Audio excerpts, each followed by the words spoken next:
Olá, empreendedor, empreendedora ou aspirante a empreender. Você conhece a história do Grupo Pão de Açúcar? Esse que foi o maior império varejista brasileiro durante muitos anos, sendo o primeiro case de um varejista que fez abertura de capital fora do Brasil?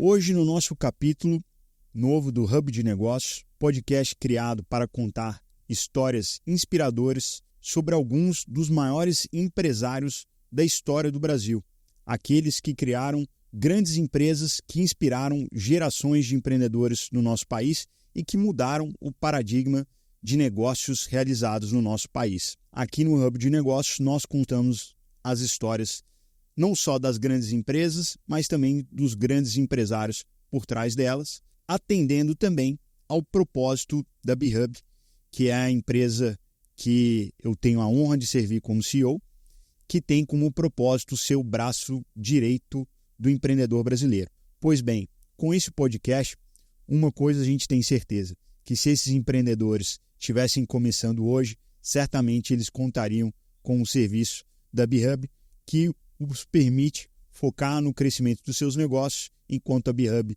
cuida do resto, cuida de todo o back-office. No nosso episódio de hoje, nós vamos contar a história da empresa que transformou o cenário do varejo no Brasil, saindo inicialmente de uma padaria nos anos 40 para um grande império varejista que foi e é o Pão de Açúcar, o Grupo Pão de Açúcar, também chamado como GPA.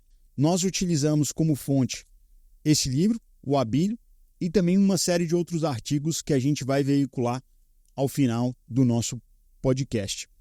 Pois bem, vamos começar? Essa história começa ali nos idos de 1940, quando Valentim Diniz, o patriarca da família Diniz, acabava de migrar para o Brasil e, chegando no Rio de Janeiro, ele ficou encantado com a vista, sobretudo das montanhas ali e do tão famoso Pão de Açúcar. Um pouco depois, já em São Paulo, ele criou então uma padaria que naturalmente foi inspirada por essa primeira vista que ele teve maravilhosa ao chegar ao país, dando o nome de Pão de Açúcar para esse pequeno estabelecimento que iniciava na Avenida Brigadeiro Luiz Antônio, em São Paulo. Pois bem, rapidamente ele começou a expandir o negócio, né? A empresa começou a prosperar, ele tinha um ótimo atendimento e passou a ser uma pessoa muito benquista pela comunidade local, e o seu filho primogênito, Abílio Diniz, começou trabalhando no estabelecimento e ingressou na faculdade. Ele fez administração na FGV, instituição que ele sempre promulgou, sempre deu aula lá e aplicou importantes conceitos de administração, que era um curso novo até então, e que serviu de inspiração para ele para trazer inovação no estabelecimento da sua família, que à época consistia na padaria Pão de Açúcar.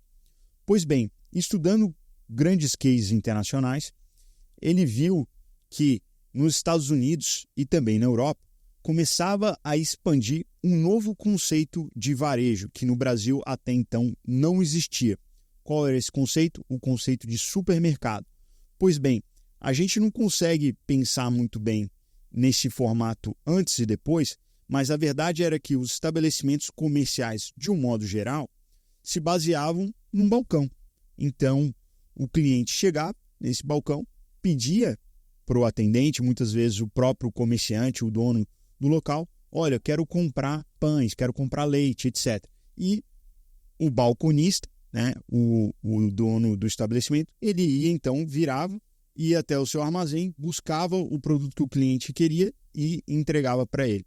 Ou seja, ele prestava um serviço além da comercialização do produto, uma vez que era ele que selecionava os produtos colocava num pacote, colocava numa cesta e dava então para o cliente que estava ali sendo atendido. Eis que em 1959 é criado o primeiro estabelecimento de supermercado no Brasil, que foi o Pão de Açúcar, também na Brigadeiro Luiz Antônio, né, num terreno vizinho ali à padaria, que foi criado o primeiro supermercado com esse novo modelo que era super inovador para a época, que era esse paradigma do autosserviço. Ou seja, os clientes, ao invés de serem atendidos no balcão, passaram então a percorrer os diferentes corredores, os múltiplos corredores ali dos supermercados para selecionar os seus produtos direto da prateleira e depois indo pagar no caixa. Isso foi uma mudança completa de paradigma e uma grande inovação que rapidamente caiu no gosto da população paulista. E a partir disso, né, essa frente aí, muito liderada, encampada pelo próprio Abílio Diniz, começou então a prosperar e eles foram abrindo lojas. Começaram a ter uma grande expansão e muito rápida entre os anos 60 e os anos 70, culminando aí com a abertura de várias lojas e iniciativas. E o espírito empreendedor e inovador do Abílio não parou por aí. Ele constantemente viajava para os Estados Unidos, para a Europa, via o que os varejistas locais estavam fazendo. E ele trazia essas inovações que ele copiava muitas das vezes e implementava a moda brasileira. Dentre essas inovações, ele criou, por exemplo, lojas de desconto inspiradas no modelo do Walmart. Ele trouxe também conceito de digitalização do estoque, código de barras e do controle de estoque por meio de computação. E também, um pouco mais adiante, ele trouxe o primeiro hipermercado, que também foi uma nova tendência que ele viu e enxergou com o Kmart nos Estados Unidos, criando ali uma nova bandeira que foi a chamada Jumbo. Quem é mais antigo no mercado se lembra, eram grandes lojas aí, verdadeiros hipermercados que mudaram também o paradigma aqui no Brasil. E com isso, o Grupo Pão de Açúcar ia expandindo, ia ficando cada vez mais reconhecido. Essa rede que era a principal, e não só a principal, mas também a líder destacada do mercado brasileiro de varejo, de supermercado. O cenário super promissor e com a pujança levou a família a começar a fazer múltiplos investimentos. Então, com isso, eles foram abrindo outras bandeiras, como a Eletro, que era a parte de venda de eletrodomésticos do grupo, entre outras. E o negócio foi expandindo e, com a pujança, eles começaram a fazer também gastos muito relevantes. Um grande marco desse movimento foi a sede do Grupo Pão de Açúcar sempre ficou muito arraigada na Brigadeiro Luiz Antônio, onde foi o primeiro estabelecimento e onde foi o primeiro supermercado, e ali também era a sede administrativa do grupo. Até que, durante esse período de pujança, eles fizeram um grande investimento e adquiriram um prédio belíssimo na região da Berrini, que foi apelidado de Palácio de Cristal, pois custou aí milhões de dólares para ser construído e era muito reconhecido pela sua suntuosidade. E assim, o grupo ia expandindo a partir dessa pujança. E, naturalmente, que também o senhor Valentim, o grande patriarca e o primeiro empresário à frente do grupo, também envelhecia. E aí, você tinha um Abílio que já era reconhecido como uma grande liderança empresarial, tendo papéis, inclusive, de consultor do próprio governo brasileiro em matérias econômicas, em matérias relacionadas ao varejo. Ele que já era reconhecido como uma grande liderança empresarial, um grande empreendedor, inovador e um empresário bem-sucedido, sendo então a cara do grupo, tomando a frente de muitas decisões, mas ele tinha outros irmãos que começavam a conflitar. Dentro desse cenário, ele acaba tendo o Valentim muito sabiamente, conversa com os filhos e cria ali um meio para que o Abílio comprasse a participação dos seus irmãos. Isso, naturalmente, que houve uma disputa interna familiar, mas acabou se resolvendo a partir dessa aquisição.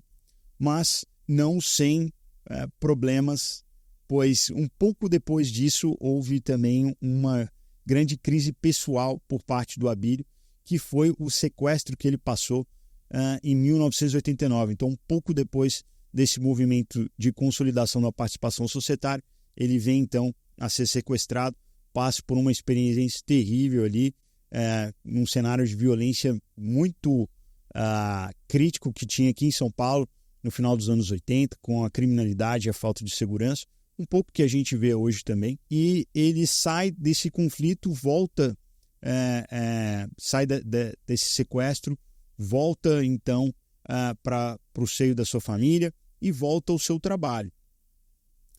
E aí, quando ele está ali retomando e tomando conta de toda a administração dos números, de tudo que acontecia, né, da cena da saúde financeira do estabelecimento, ele chega à conclusão que o cenário estava complicado. E aí já era o início dos anos 90. E nesse cenário é importante frisar que duas coisas estavam acontecendo. Por um lado, o cenário competitivo em termos de varejo já não era mais o mesmo.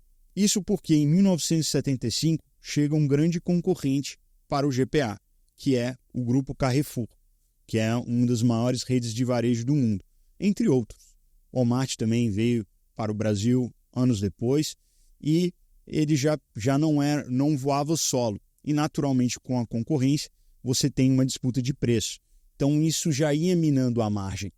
E mais do que o resultado, o Abílio buscava, né, e o Grupo GPA buscava muito o crescimento.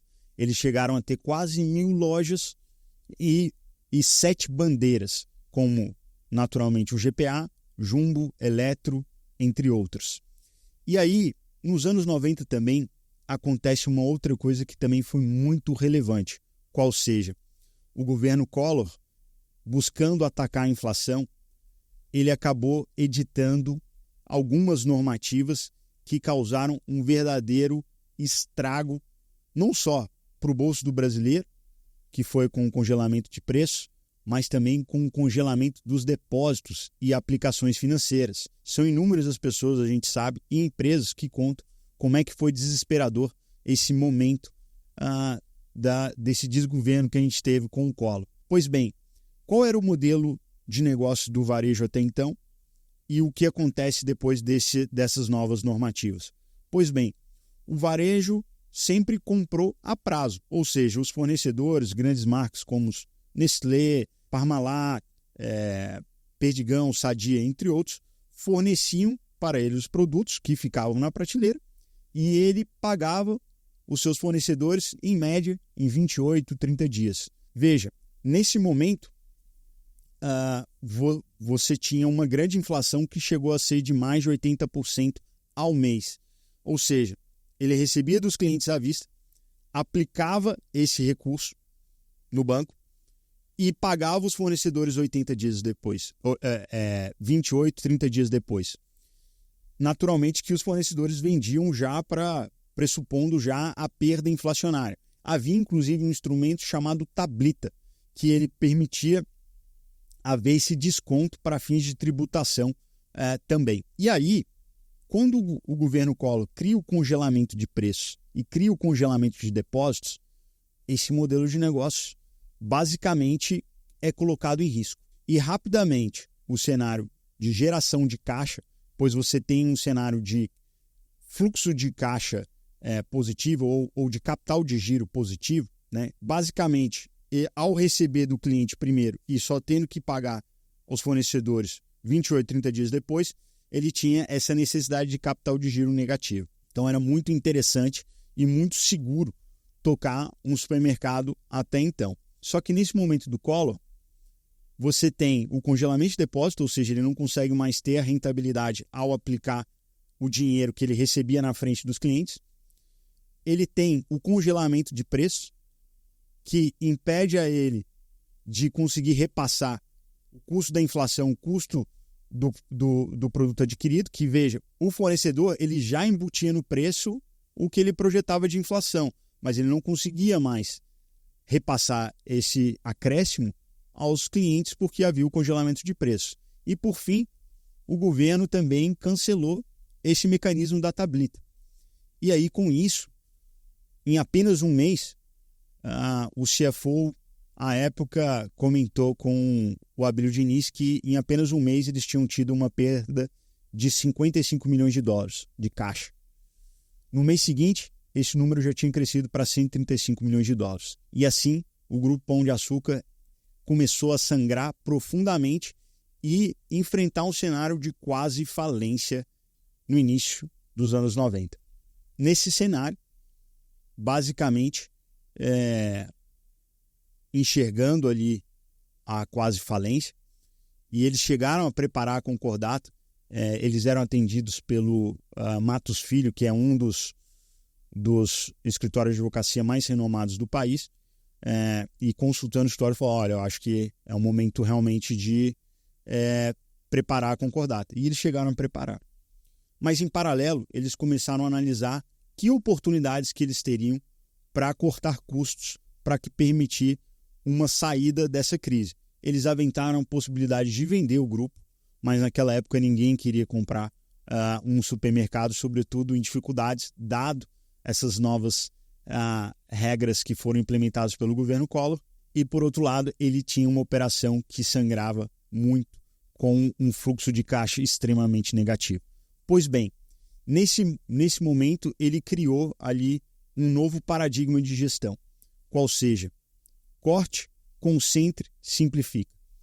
Dentro desse mote, ele reduziu o número de bandeiras, então ele deixou a bandeira Jumbo, entre outros, concentrando sobretudo nas bandeiras Pão de Açúcar, Extra e Eletro.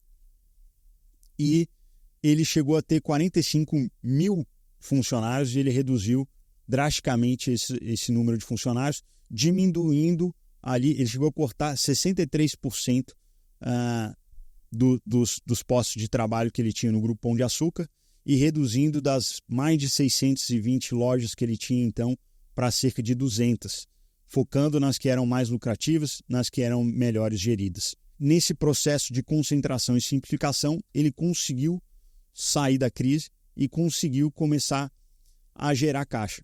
E uma das coisas mais marcantes, na minha opinião, desse período foi que ele vendeu o famoso Palácio de Cristal, trazendo para o caixa cerca de 55 milhões de dólares. Salvo engano, ele vendeu para a Previ, que é a gestora ali da Previdência dos funcionários do Banco do Brasil. E ele conseguiu, então, ter esse aporte de caixa, começou a conseguir pagar suas dívidas e sair da crise.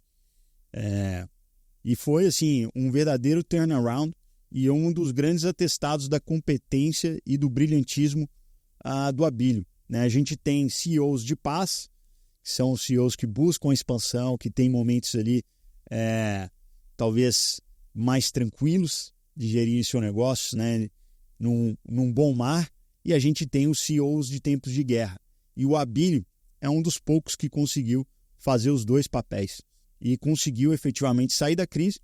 E em 95, para selar essa reviravolta, a gente tem o IPO, a oferta pública inicial de ações do Pão de Açúcar, primeiramente no Brasil, e eles enchem o caixa com volume ali de mais de 100 milhões de dólares. E eles pouco depois também fazem a abertura, foi o primeiro varejista brasileiro a fazer uma oferta inicial de ações também na Bolsa de Nova York, os chamados ADR, American Depository Receipts. É uma estrutura em que um banco americano compra esses papéis e oferta esses títulos que são ali lastreados em títulos de uma empresa estrangeira, no caso brasileira. E foi muito bem sucedido e enche o caixa novamente. E a partir desse estofo de caixa, ele começa a fazer operações de aquisições e começa a pisar no acelerador. Muito ajudado também pelo Plano Real, que criou, propiciou a queda da inflação e uma estabilidade econômica como nunca antes vista no nosso país, e isso certamente ajudou muito o negócio do Pão de Açúcar, ele podendo retomar esse modelo de necessidade de capital de giro negativo, né, pagando seus fornecedores a prazo e conseguindo operar esse dinheiro no tempo, porque ele recebe na frente dos seus clientes. E assim ele começa de novo a expandir e começa um processo de aquisições, entre elas do Açaí, que é um grande player de atacarejo, e com isso o Grupo Pão de Açúcar começa a expandir, mas é importante, a partir desse cenário de crise, o Pão de Açúcar não era mais o líder do varejo nacional. Posição essa que passa a ser do Grupo Carrefour, que inicia no Brasil em 75, mas que vem expandindo também por conta dessa relação com o estrangeiro. Então, o capital vindo da França, da sede do grupo, não tinha essa questão inflacionária, então conseguia chamar caixa, um custo de crédito mais barato que no Brasil. Isso ajudou muito a eles navegarem essa crise inflacionária que a gente teve dos anos 80 até o começo dos anos 90. Então, durante isso, o Carrefour passa a ser o líder, mas o Grupo Pão de Açúcar passa a ter outro foco, que não só o crescimento, mas, sobretudo, o resultado. E assim, eles vão expandindo, começam, então, a aparecerem outras oportunidades. E assim, ele faz uma associação ao Grupo Casino, que é um dos maiores concorrentes do Carrefour na França. E assim começa essa relação societária que permite ao Grupo Pão de Açúcar fazer novos investimentos, e ele chega a fazer a aquisição da Casas Bahia, que foi ali um grande marco, né, da pujança, da expansão do Grupo Pão de Açúcar. Mas junto com essa expansão e com essa transação societária que ele fez, o Grupo Casino, eles tinham o que se chama de Path to Control, ou seja, eles fazem um investimento inicial, adquirem uma participação do grupo, que, salvo engano, foi de inicialmente 25%, depois 40%, e depois chegaria então a esse caminho para o controle societário. E quando chega nesse momento, o Abílio, que já era um sexagenário e esperava já estar tirando um pouco o pé do acelerador, eis que o Abílio não quer mais fazer a venda. Na verdade, tem uma questão interessante. O pano de fundo dessa crise societária advém de uma proposta do Abílio para o conselho do Grupo Pão de Açúcar para que eles comprassem a operação do Carrefour no Brasil, se tornando de novo aí o maior império varejista brasileiro.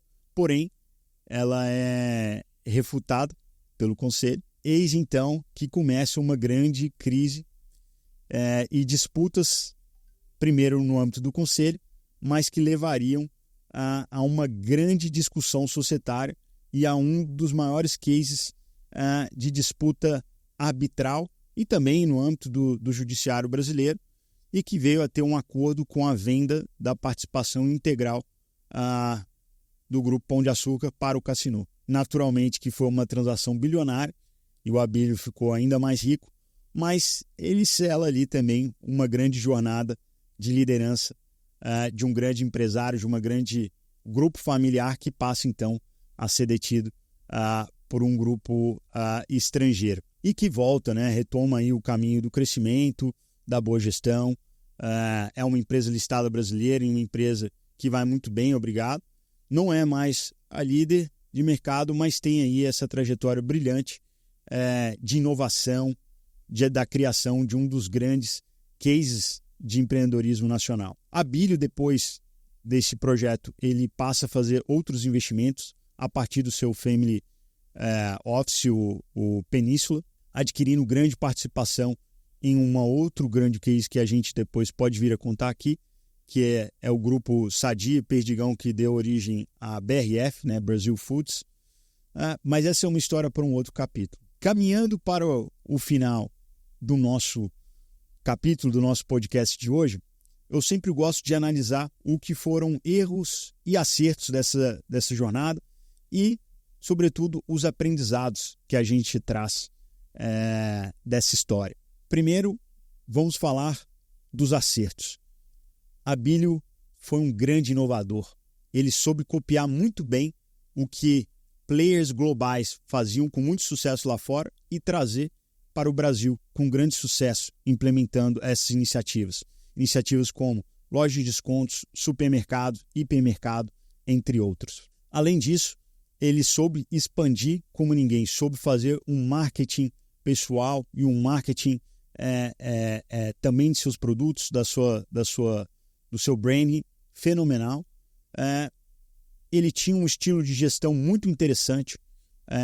Ele tinha reuniões semanais com seus líderes toda segunda-feira às 7 horas da manhã, e ele era aquele gestor que sabia de tudo, pecando quase ali pelo micromanagement, mas ele tinha ali uma visão profunda do seu negócio.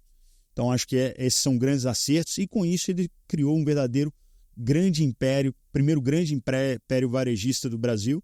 Chegou a ser um dos maiores do mundo, né? Uma empresa bilionária, uma das maiores empresas de capital aberto do Brasil. Chegou a expandir, inclusive, internacionalmente, tendo o Pão de Açúcar em Portugal, que foi vendido durante a crise que a gente mencionou também. Mas, assim, grandes aprendizados a partir desse grande empresário, que também tinha uma relação com seus pares, com o mercado em geral, atuando junto à Fiesp, ele era um líder realmente do empresariado paulista e brasileiro, tendo relações e participando como um conselheiro de múltiplos governos. Grande aprendizado aí a partir desse líder. Indo para os erros, aí é importante a gente... Tem uma frase que eu gosto muito, que é um brocado que os romanos diziam, né? Os generais romanos, depois de terem muito sucesso em suas batalhas na época da Pax Romana, quando eles voltavam a Roma e eles eram aplaudidos ali, realmente a população toda ali vibrando com eles, ia junto um escravo que dizia memento mori, que a tradução do latim é lembra-se que vais morrer. Isso é importante porque é importante o empresário ter sempre os pés no chão. E mesmo nos tempos de pujança, de bons ventos, é importante ele manter o conservadorismo, preservar o caixa, preservar a frugalidade. Durante esses momentos de expansão, a gente viu que acabou que, durante uma época, o Grupo Pão de Açúcar errou nesse quesito, fazendo investimentos não muito bons, esquecendo do aspecto do resultado e procurando crescimento a qualquer custo, o que levou a uma quase bancarrota. Além disso, importante o empresário sempre estar atento às normas, às mudanças que o governo brasileiro pode fazer. A gente sempre vê, a gente está no momento agora de uma reforma tributária muito relevante, que ainda tem aspectos ainda sob discussão, e isso certamente vai ter um impacto muito grande. É importante, né, que o empresário tenha bons consultores, tenha bons advisors. Aqui na BHub a gente tem essa parte de consultoria tributária, mas tem outros grandes casos, outros grandes escritórios contábeis que podem ajudar o empresário, e é muito importante o empresário no Brasil estar muito atento à legislação tributária, né? Inclusive, durante o período de crise também o Matos Filho assessorou uma coisa que foi muito importante, né? Foi instituído a CSL, que é a contribuição sobre o lucro líquido, ali nos anos 90, e eles conseguiram ter uma medida que declarou ilegal a aplicação para o Grupo Pão de Açúcar, e isso ali foi um grande auxílio para a preservação do caixa do Pão de Açúcar na época, pois 9% a mais de margem, né, que é a alíquota aplicável, é belíssimo para o varejo. Então, assim, importante você ter uma boa consultoria tributária te ajudando. Outro erro também é essa, talvez, perda de foco. Ele expandiu muitas lojas, muitas bandeiras, e isso naturalmente que propiciou uma perda de foco que também contribuiu para esse cenário. Por fim, um último erro que é muito importante é a questão que o Abílio sempre dizia, que o maior erro da vida dele foi ter assinado um contrato sem ter prestado atenção em todos os detalhes e em todas as consequências disso, que foi o contrato com o Cassino, que levou ele a ter aí uma disputa arbitral que depois veio aí a ocasionar a venda completa de sua participação para o Grupo Casino. Então, de grandes aprendizados, primeiro, cuidar do caixa, preservar o caixa a qualquer custo, sempre estar com um olho ali na saúde financeira, na capacidade financeira de arcar com as obrigações, sobretudo do curto prazo, é o chamado índice de liquidez corrente, que ficou muito prejudicado ali no início dos anos 90, durante o Plano Collor. Outro grande aprendizado, a importância de resultado, né? Foco no resultado é mais importante do que o foco no crescimento. Não adianta nada você crescer muito o seu negócio se você tiver com uma margem negativa. Também é muito importante você ter bons assessores, bons advisors, tanto no âmbito contábil, fiscal, mas também advogados. Também são conselheiros aí, advisors essenciais aí, né, para você ver o que você pode trazer de eficiência tributária. Mas também é muito importante também você ter excelentes advogados e você entender bem os seus contratos, pois, eventualmente, um mau contrato pode aí ser também te levar à ruína. Mas, sobretudo, pessoal, e já caminhando para o encerramento, essa é uma história de um empreendedor, de um empresário brilhante, um dos maiores ali, empresários que a gente teve no varejo brasileiro, um grande líder e também um grande case de empreendedorismo que traz importantes insights para você que está empreendendo, que quer empreender, sobretudo quem atua no varejo. E definitivamente vale também a leitura, esse livro Abílio, da Cristiane Corrêa, que é uma excelente escritora, escreveu também O Sonho Grande, entre outros. É isso, pessoal. Esse foi o nosso episódio de hoje. Espero que tenham gostado. Um grande abraço e até a próxima.